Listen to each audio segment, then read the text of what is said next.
नमस्कार दोस्तों, मैं निशा सिंह सदीनामा की ओर से प्रस्तुत कर रही हूँ आज 5 जून 2022 का संपादकीय, जिसे लिखा है हमारे अतिथि संपादक डॉक्टर विवेक आर्य जी ने, जिसका शीर्षक है तेरी बरछी ने बर छीने है खलन के।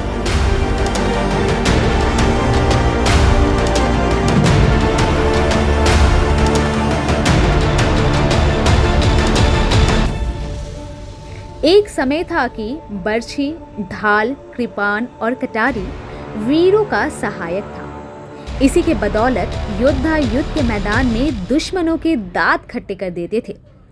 शिवाजी ने कभी मुगलों के सामने घुटना नहीं टेका, क्योंकि उन्हें अपनी बरछी और तलवार पर तथा अपनी ताकत पर पूरा भरोसा था।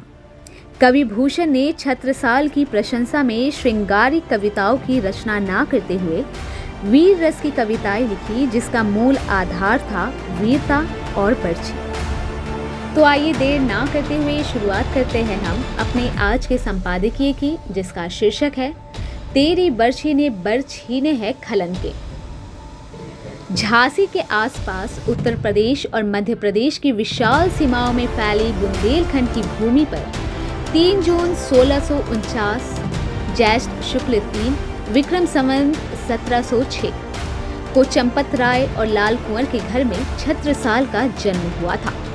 बुंदेलखंड के अधिकांश राजा और जागीरदार मुगलों के दरबार में हाजिरी बजाते, एकमात्र शिवाजी ही मुगलों से टक्कर ले रहे थे। छत्रसाल को पता लगा कि औरंगजेब के आदेश पर मिर्जा राजा जय सिंह शिवाजी को पकड़ने जा रहे हैं, तो वे जय सिंह की सेना में भर्ती हो गए और मुगल सेना की कार्यशैली का अच्छा अध्ययन किया। जब शिवाजी आगरा जेल से निकलकर वापस रायगढ़ पहुंचे, तो छत्रसाल ने उनसे भेंट की।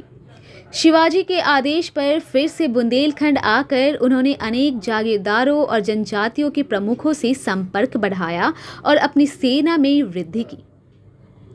अब उन्होंने मुगलों से अनेक किले और शस्त्र अस्त्र छीन लिए। ये सुनकर बड़ी संख्या में नवयुवक उनके साथ आ गए।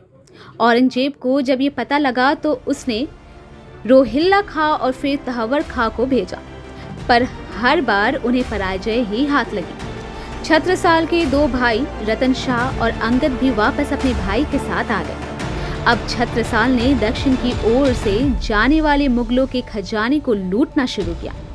इस धन से उन्होंने अपनी सैन्य शक्ति में वृद्धि की। एक बार छत्रसाल शिकार के लिए जंगल में घूम रहे थे, तो उनकी स्वामी प्राणनाथ से भेंट हुई। स्वामी जी के मार्गदर्शन में छत्रसाल की गतिविधियां और बढ़ गई। विजयदशमी पर स्वामी जी ने छत्रसाल का राज तिलक कर उसे राजाधिराज की उपाधि दी। एक बार मुगलों की शाह पर हृदय शाह, जगतपाल और मोहम्मद खां बंगश ने बुंदेलखंड पर 3 ओर से हमला कर दिया। वीर छत्रसाल की अवस्था उस समय 80 वर्ष की थी। उन्हें शिवाजी का वचन याद आया कि संकट के समय में हम तुम्हारी सहायता अवश्य करेंगे।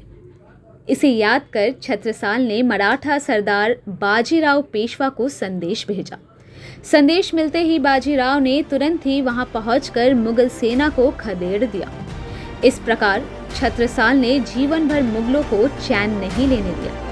जिन महाकवि भूषण ने छत्रपति शिवाजी की स्तुति में शिवा बावनी लिखी, उन्होंने ही छत्रसाल दशक में 8 छंदों में छत्रसाल की वीरता और शौर्य का वर्णन किया है।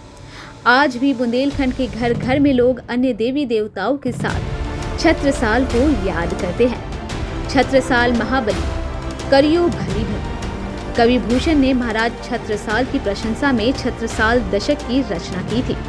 ये कविता उसी का अंश है। इन पंक्तियों में युद्धरत छत्रसाल की तलवार और बरछी के पराक्रम का वर्णन किया है। निकसत मयान ते मयूखे प्रलय भानु कैसी, फाड़े तमाम से गयंदन के जाल को। लागती लपटी कंठ बैरिन के नागनी से, रुद्र ही रिझावे दे दे मुंडन के माल को। लाल क्षितिपाल छत्रसाल महाबाहुबली, कहाँ लो बखान करो तेरी कलवार को। प्रतिभट कटक कटीले केते काटी काटी, कालिका सी कली की कलेऊ देती काल को। भुज भुजगेस की वैसांगिनी भुजगिनी सी, खेदी खेदी खाती धी दारुन दलन के। बख्तर पाखरन बीच धसी जाती मीन, पैरी पार जात परवाज्यो जलन के। रैया राव चंपती के छत्रसाल महाराज भूषण सकै करी बाखन को बलन के। पक्षी पर छीने ऐसे परे पर छीने वीर, तेरी बरछी ने बरछीने है खलन के। तो दोस्तों, ये था हमारा आज का संपादकीय, जिसे लिखा था हमारे अतिथि संपादक डॉक्टर विवेक आर्य जी ने। मिलते हैं कल एक नए विषय के साथ, तब तक के लिए धन्यवाद।